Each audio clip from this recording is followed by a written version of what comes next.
This channel does not promote any violent, harmful, or illegal activities. All content provided by this channel is meant for an educational purpose only. করা হয়েছে যে এত লোক কি করে ওই কর্ডন অফ এরিয়ার ভেতরে ছিল সেটা নিয়ে আমি আপনাদের কিছু তথ্য শেয়ার করতে চাই।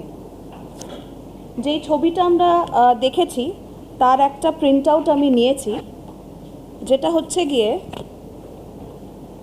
কিছুটা এরকম দেখতে। আমি জানি না আপনারা দেখতে পাচ্ছেন কি না, বাট আপনারা হয়তো বুঝতে পারছেন যে এখানে কর্ডন করা আছে, এর পেছনেই কিন্তু বডি আছে, এবং এখানে যারা আছে আমি তাদের একটু আপনাদের সাথে পরিচয় করিয়ে দিচ্ছি। প্রথমেই যিনি আছেন এই যে ব্লু চেক শার্টে, ইনি আমাদের ওসি হোমিসাইড। তারপরে কিন্তু আমাদের ডিডি সেকশনের ভিডিওগ্রাফার আছেন, তারপরে লনেট সিপি স্যার আছেন, তারপরে কিন্তু এফএসএল এ যারা থাকেন তারা আছেন।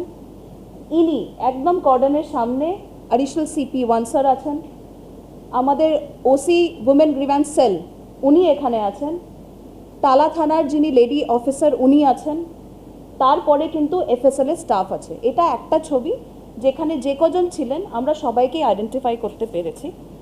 আরেকটা ছবি আপনাদের দেখাবো, এখানে এটা আরেকটা ভিউ আর কি। এটার মধ্যেও কিন্তু আপনারা দেখতে পাচ্ছেন গলায় স্টেথোস্কোপ আছে। ইনি হচ্ছেন কি আমাদের উইটনেস ডক্টর, যিনি ইনকোয়েস্টের পরে এখান থেকে বেরিয়ে যাচ্ছেন। তারপরে আমাদের ফিঙ্গারপ্রিন্ট এক্সপার্ট, যেটা আমাদের ডিডির টিম আছে, উনি আছেন। আমাদের এসি ডিডিআই আছেন, ডিডি সেকশনের ভিডিওগ্রাফার আছেন, অ্যাডিশনাল সিপি 1 ছিলেন ওখানে আছেন, এবং এফএসএল এর স্টাফ আছে। আমি আপনাদের দেখিয়ে দিচ্ছি দুটো ছবি একবার করে, আপনারা কিন্তু জুম করে যতদূর সম্ভব আপনারা নিতে পারেন। এটা একটা, এটা আরেকটা। আর এই যে আপনারা দেখছেন যে ছবি, কর্ডন, এত লোক আছে, এটা তো হচ্ছে গিয়ে যেটা আমি আগের দিন আমার প্রেস ব্রিফে বলেছিলাম যে সেমিনার হল 51 ফুট বাই 32 ফুটের মাঝখানে যেখানে বডি ছিল সেখান থেকে 40 ফুট আমাদের মেন কর্ডন যেটা ছিল সেখানে ছিল, এবং যেটা ডেড বডি যেখানে ছিল তার সামনে একটা কর্ডন, বিকজ এত কাজ হচ্ছে ওখানে আরেকটা কর্ডন ছিল। তো এই যে এত লোক, এটা বিভিন্ন সময়, মানে কখনো ফটোগ্রাফি টিম আসছে, কখনো ফরেন্সিক টিম আসছে, কখনো ইনকোয়েস্ট টিম আসছে। ফলে এই যে সময়টা আপনারা দেখছেন ছবিতে, এটা কিন্তু ইনকোয়েস্টের পরে, কারণ কি আমরা দেখলাম যে লেডি ডক্টর যিনি আছেন উনি কিন্তু বেরিয়ে যাচ্ছেন। এটা ইনকোয়েস্টের পরের ছবি। ফলে এই যে সকালবেলা থেকে অনেক রকম প্রশ্ন আপনাদের মাথায় আছে যে কি করে এত লোক কর্ডনের ভেতরে ঢুকলো। আমি আপনাদের বলছি যে কর্ডনের ভেতরে এমন কেউ ছিল না যার ওইখানে উপস্থিত থাকা উচিত ছিল না। সবাই ইনভেস্টিগেশনের সাথে জড়িত যারা ছিলেন তারাই কিন্তু ওখানে প্রবেশ করেছেন। আর টাইমিংটা ম্যাডাম যাদের দেখা যাচ্ছে ওসি হোমিসাইড থেকে আপনি ছবিটা দেখালেন, এই টাইমিংটা যদি একটু বলে দেন, এটা কোন সময়? ইনকোয়েস্টের পরে, তাই তো? এটা ইনকোয়েস্টের পরে অ্যারাউন্ড 4:30, 4:40 এরম সময় হবে। তারপরে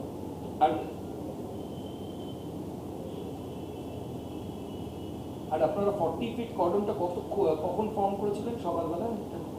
দেখুন, আমরা মানে টালা থানা খবর পায় বা আরজি করে মেডিকেল আউটপোস্ট খবর পায় মোটামুটি 10টা 10। তারপর ইমিডিয়েটলি আমরা ওখানে চলে যাই। বাই 10:30 আমাদের কর্ডন প্লেস হয়ে গেছিল। তারপরে পুলিশ ছাড়া অন্য কেউ ঢোকেনি, তাই তো? না না, ওখানে যাওয়া সম্ভব না। ওখানে এত আমরা লাইন দিয়ে আমাদের লোকজন দাঁড়িয়েছিল। কর্ডনের ভেতরে কেউ ঢুকতে গেলে যে কেউ ঢুকতে পারবে না। আমরা দেখুন প্রচুর কেস আমরা হ্যান্ডেল করি, আমাদের স্পেশাল হোমিসাইড সেকশন আছে, ডিটেকটিভ ডিপার্টমেন্ট আছে, থানার যারা অফিসাররা আছে তারা অনেক কেস করে, বছরের পর বছর ইনভেস্টিগেশন আছে। ফলে ইনভেস্টিগেশন প্রসেসের সাথে ট্যাম্পারিং করা, স্পেশালি এরকম কেসে, একদমই সম্ভব নয়। 40 ফুট আপনারা বলছিলেন, ওই 40 ফুটের বাইরেও তো এভিডেন্স থাকতে পারে, তো আপনারা সেটার জন্য কোনো ব্যবস্থা করছিলেন কি? আপনারা বলছেন সেমিনার হলটা 40 ফুট, আপনারা 51 ফুট, 51 32 এর বাইরেও কি কোনোভাবে এভিডেন্স থাকতে পারে, সেটা কি আপনারা আইডেন্টিফাই করছেন? একদম থাকতে পারে। সেমিনার হলে বাইরে পুরো আরজিকর বিল্ডিংয়ে প্রচুর সিসিটিভি ক্যামেরা, সেগুলো আমরা ক্ষতি অবশ্যই দেখেছি, আপনারাও দেখেছেন সেই ফুটেজ সম্ভবত। আর এছাড়াও যারা ওখানে ডিউটিতে ছিলেন, কি ডকুমেন্টস ছিল, কারা যায় কারা, এটা তো আমাদের একটা ইনভেস্টিগেশন প্রসেস, এগুলো প্রত্যেকটাই খতিয়ে দেখা হয়েছে, প্রত্যেকটাই সিবিআইকে হ্যান্ড ওভার করা হয়েছে। বলছেন যে হাসপাতাল 9:30টার সময় বডিটা 10:30 1 ঘন্টা কেন লেগে গেল? না, আমি তো এটা বলিনি যে 10:30টার সময় আমরা পৌঁছেছি। খবর আমরা 10টা 10-এ পেয়েছি। আপনারা জানেন যে আরজি করে আমাদের একটা মেডিকেল আউটপোস্টই আছে, তো আউটপোস্ট তো নিচেই আছে, ওরা তো ইনস্ট্যান্টলি চলে গেছিলো, কিন্তু কর্ডনটা বাই 10:30 আমরা প্লেস করে দিয়েছিলাম। আচ্ছা ম্যাডাম, আপনারা কখন খবর পান? মানে প্রথম যখন হাসপাতাল থেকে খবরের টাইমটা ছিল কি 10:10? 10টা 10, হ্যাঁ। ঠিক আছে, থ্যাংক ইউ। ম্যাডাম আরেকটা বিষয়, যে সোশ্যাল মিডিয়াতে দেখা যাচ্ছে অনেক সময় সঞ্জয়ের ছবি, মানে যে সন্দীপের সঙ্গে বা কিছু, এটা নিয়ে কিছু বলবেন সঙ্গে? কোন ছবিটার কথা বলছেন? আমার একটা ছবি প্রিন্সিপালের সাথে ওটা তো আজকে ক্ল্যারিফাই হয়ে গেছে যে ওটাতে উনি নয়, ওটা অন্য কেউ ছিলেন, হসপিটালে কেউ ছিলেন, সেটা মনে হয় ওনারা বললে বেটার হয়।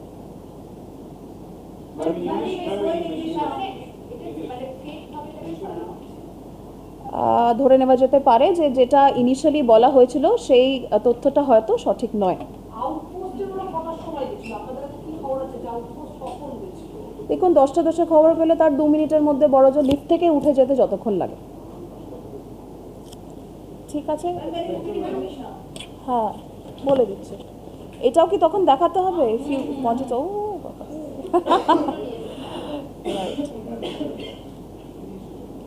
আচ্ছা, we have seen that there is one particular news channel which has shown a video and some pictures of the seminar hall, which is the place of occurrence of this particular case. And there it has been seen that inside the cordoned off area there are many people who are standing talking, and it is not clear that who are these people, and it has been alleged that they are probably some people who were not supposed to be there, and there has been some tampering of evidence. So we have taken some still from that video, and I would like to show you that picture, and we have been able to identify each and everybody who was there in this particular picture or who were present at this particular place. I hope you can see the cordon. Right behind the cordon is the dead body. The one in blue check here is OC Homicide from Kolkata Police. We have the videographer from the Detective Department. We have learned Commissioner of Police here. Additional CP1 sir is here. OC Women Remand Cell is here. Lady officer from Tala PS is here. And forensic officials are also here. All are known to us and identified. There is also another picture, a new set of people. We have the witness doctor, whom you can see has a stethoscope and is leaving soon after the inquest. We have FSL people, the fingerprint expert, the ACP of Detective Department, the videographer, senior officer additional CP1, and the forensic officials. So as you can see, this picture or the video that you may have seen, it basically is of a time when the inquest process was over. As you can see that the lady doctor is leaving this particular place. So at no point in time could anybody enter in this particular area who was not authorized, or nobody entered who was not associated with the investigation process.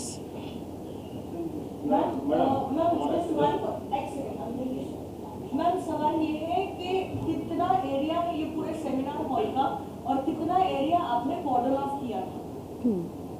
Seminar hall जो है, जो मैंने पिछले दिन भी बताया था, 51 feet by 32 feet का था।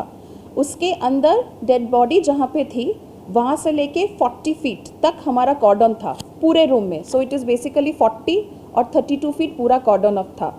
जो भी प्रोसेस जो इन्वेस्टिगेशन टीम को करना होता है, मान लीजिए सीज करना हो, इंक्वेस्ट करना हो, फॉरेंसिक ऑफिशियल्स का आना हो, या जुडिशल मैजिस्ट्रेट को रहना हो, या किसी को वहाँ पे डेड बॉडी शिफ्टिंग करने के लिए सामान लेके आना हो, ये सारी चीज़ें जो हैं उस 40 फीट के अंदर हुई थी।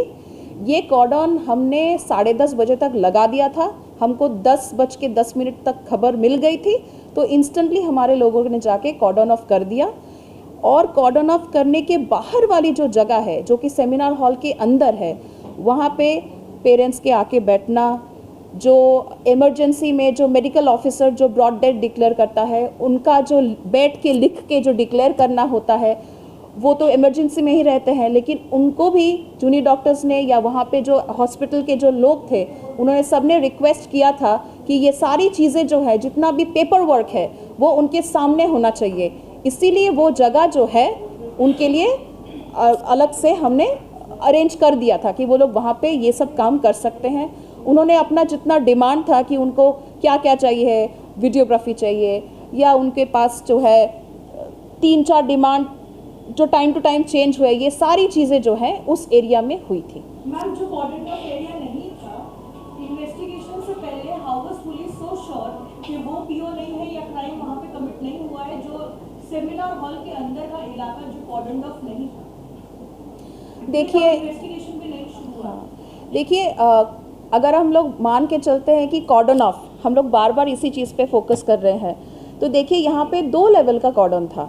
एक तो जहाँ पे हमको बॉडी मिली, उसके तुरंत ही बाद एकदम बॉडी के सामने वहाँ एक ऑलरेडी कर्टन हमने प्लेस कर दिया था, बिकॉज आप लोग समझ सकते हैं ये एक डेड बॉडी की डिग्निटी की बात है। तो वहाँ पे एक लेवल का कॉर्डन था और उसके बाद 40 फीट दूर जितनी जगह एक टीम को काम करने के लिए, क्योंकि टीम अकेले तो एक इंसान नहीं आती, वो लोग अपना कैमरा लेके आते हैं, उनका पेपर वर्क लेके आते हैं, उनको जो जो चीज़ें चाहिए वो लेके आते हैं, तो थोड़ी सी जगह उनको देनी पड़ती है। तो इसलिए 40 फीट के वहाँ पे हमने दूसरा कॉर्डन लगाया था। इस कॉर्डन ऑफ एरिया के बाहर भी पूरे फ्लोर में मान लीजिए काफ़ी सारी चीज़ें थी जो हमने देखी। टेक्निकल एविडेंस जिसे बोलते हैं उसको भी हमने बहुत अच्छे से देखा, एंड जब जब जो हमें मिला हमने हमारे केस डायरी में रखा, एंड बाद में जब केस सीबीआई को गया हमने ये सारी चीज़ें उनको दे दी। एक एक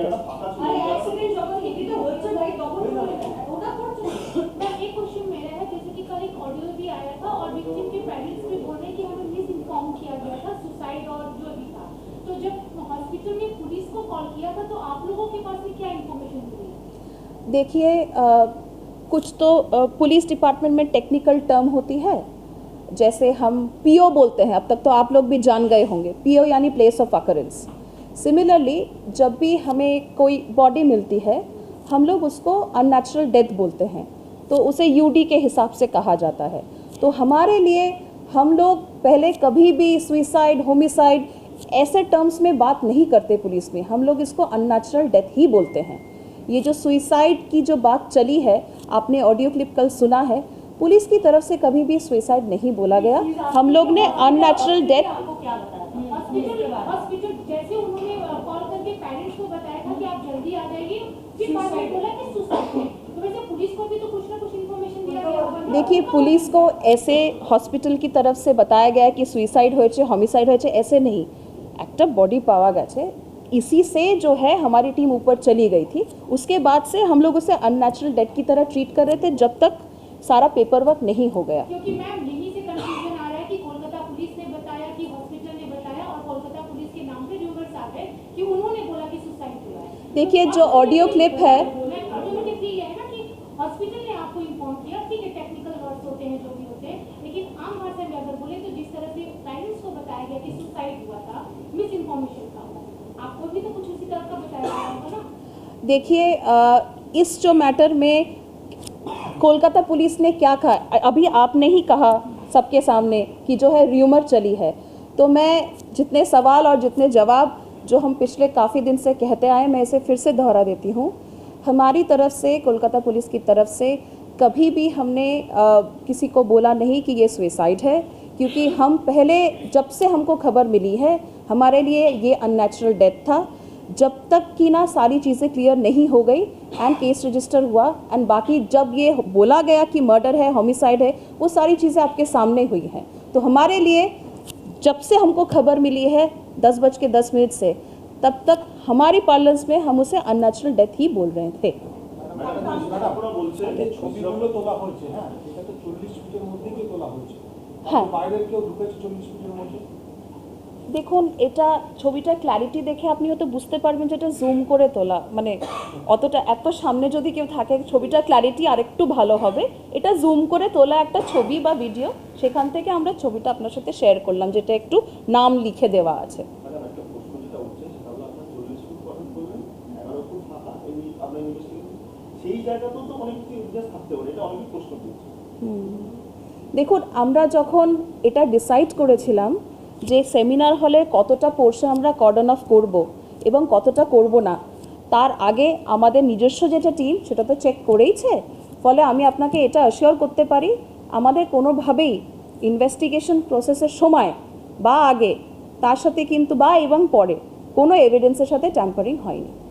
ম্যাডাম, টালা থানায় খবর পেল 10টা 10, গিয়ে পৌঁছলো 10:30, 20 মিনিট লাগলো পৌঁছতে। না, না, একটা না। দশ- মেডিকেল আউটপোস্ট হ্যাঁ, 20 মিনিট লাগলো পৌঁছতে। না তো, আমি তো সেটা বলিনি। 10টা বেজে 10 মিনিটকে যখন বলা হয়েছে ওখান থেকে 2 মিনিট বড়জোর লাগে নিচে থেকে ওপরে যেতে। আমি বলেছি 10:30টার মধ্যে আমাদের কর্ডন প্লেস হয়ে গেছিলো। আর পুলিশ কটার সময় পৌঁছেছিল? পুলিশ 10টা 12 ওরমই হবে। অর্ডার হয়েছিল 10:30। 10:30 কামরা সব যা ছিল অল অ্যাভেলেবল, ইনস্ট্যান্টলি আমরা কার্টন দিয়ে কর্ডন অফ করে দিয়েছি। সেকেন্ড কল সেকেন্ড কর্ডনটা, ফার্স্ট কর্ডনটা ওরাই করে করাই ছিল হসপিটাল থেকে করা। ফার্স্ট কর্ডন কি আউটপোস্টের ওরাই করে দিল? না, ফার্স্ট কর্ডন ওটা যে হসপিটাল করেছে।